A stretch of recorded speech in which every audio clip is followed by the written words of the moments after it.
Can we pray first?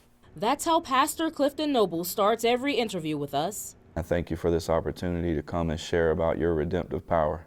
But he wasn't always that way. I began drinking alcohol. That turned into smoking weed, and I learned that if I sold weed, that I could smoke more for free. Senior year, I quit school and started selling drugs full time. That life, when he says started with a broken family, led Nobles to prison by age 25. I never learned how to process those emotions properly. They told me they loved me, they hugged me, they kissed me. It wasn't really that, it was just I wanted them to tell me, you know, you're smart and you're this, and not joke about, well, you know, Tara's our artsy child. For Tara Brown, it was acceptance, and not just from her parents. So I was doing, you know, all the party drugs, cocaine, and, you know, taking pills every now and then, smoking a lot of pot, drinking too much. I had like a cup I got for graduation, my high school graduation, that fit a whole bottle of wine in it. And I would make sure that was done before while I was getting ready. That was my pregame. At Auburn University, she quickly learned real life was not a game. I called my parents drunk and was like, I have a problem. And woke up to the next day to my parents moving me out of my dorm room. I was under a lot of pressure, and I was drinking every night and going out to these clubs and stuff, and so I'd get up in the morning and be hungover, and I couldn't go to these meetings. And one day somebody handed me a Xanax, and they were like, you take this before the meeting and you'll feel 10 times better. Up to 10 Xanax a day, Percocet, Roxy's, and everything else made up Chase Clark's drug life. And he tells us after his parents split up, he simply wanted to fit in with friends. I drove to my mom's house for whatever reason and passed out in her driveway around 6 p.m. in the back of my car, doors open, like slanted across the driveway. And she was having a party for my younger brother, who was 5 at the time. My mom looked at me and she said, I think it's time for you to get some help.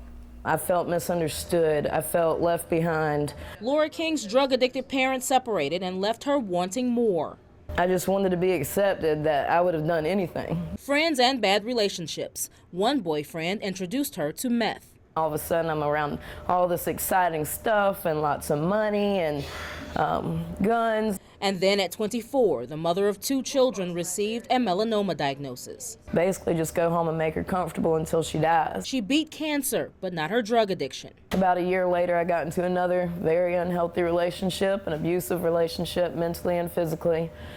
And on my birthday, he talked me into shooting up for the first time, heroin. I started selling my body for drugs. I started robbing people for drugs, anything I could do. I was physically abusive to people, my family members, people I loved.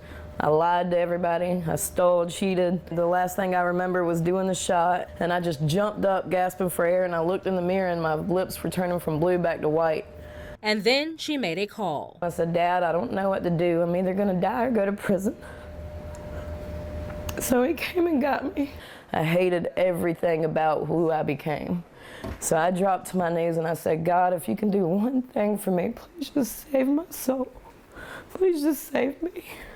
Save me from all of this. And again, man, he moved mountains in my life. Drugs, it knows no color or economic background. Marijuana is the most popular drug. The biggest problem that we face here, as far as addiction is concerned, what we're seeing is methamphetamines and opiates. We know you don't want to destroy your family. We know you don't want to hurt your parents. We know you don't want to lose your kids, but you keep doing all these things, and it's because you're spiritually sick, and we can help you.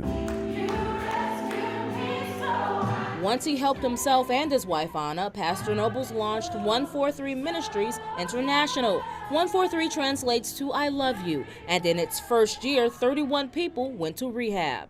I got the idea of, if we're going to send all these people to rehab where they're not going to get Jesus, why don't we start our own, and we can teach them the 12 steps like we knew, and Jesus. The couple launched Catherine's Way, named for Noble's grandmother. It's a Christ-centered home for women once addicted to drugs and alcohol. These guys took the 12 steps straight from the Bible. A power that sets Catherine's Way apart from other rehabs. So Cliff had told me when I first got here, he said, well, what I want you to do is anytime you say God, replace it with Jesus. And their first meeting will most likely be an AA meeting. Anna Noble shares the strict rules women must follow in the program. No cell phones, no internet, not until it's job search time, no TV until weekends, and little to no contact with what or who you knew outside. It's all so the women can pray and focus on connecting with God through the 12-step program. And once they get to that 4th step, it's a lot of soul searching that has to go on there. We offer a community. We keep them plugged in, we offer them a safe place, we allow them to make mistakes, we allow them to make bad choices, and we don't throw them away and we don't turn our back on them. Catherine's Way has 2 transition homes for women to work and reclaim their lives. There's a place for men, too, called Emmanuel's House. On Friday nights, everyone meets at the River Church. Worship, praise, testimony. So we're serious about this thing. And Pastor Nobles gives a word to many who are not on drugs at all, but knows and loves someone who is fighting that battle. It gives them hope. And I've had to fight for me so I could be the mother that my son deserves. Cliff says you can tell somebody's walk by the fruit that they bear. And the leaders here and the girls that graduate, they have the fruit that I want. Though successful, Anna Nobles has seen people who do not make it. Some can't even try. We'll have at least 10 to 12 women that call that we can't take.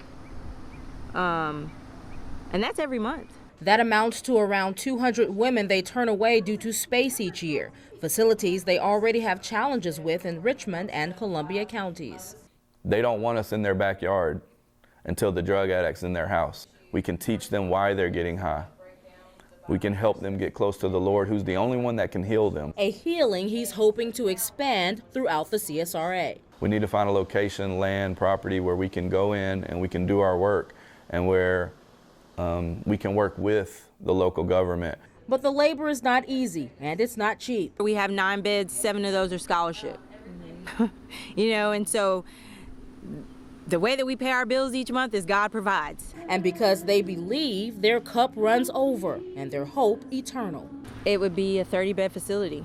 It would be a place where women eventually could bring their children. That's what we want Catherine's Way to be. A goal hopefully not too far away for helping people from drugs to dreams. Renette Dubose, WJBF News Channel 6.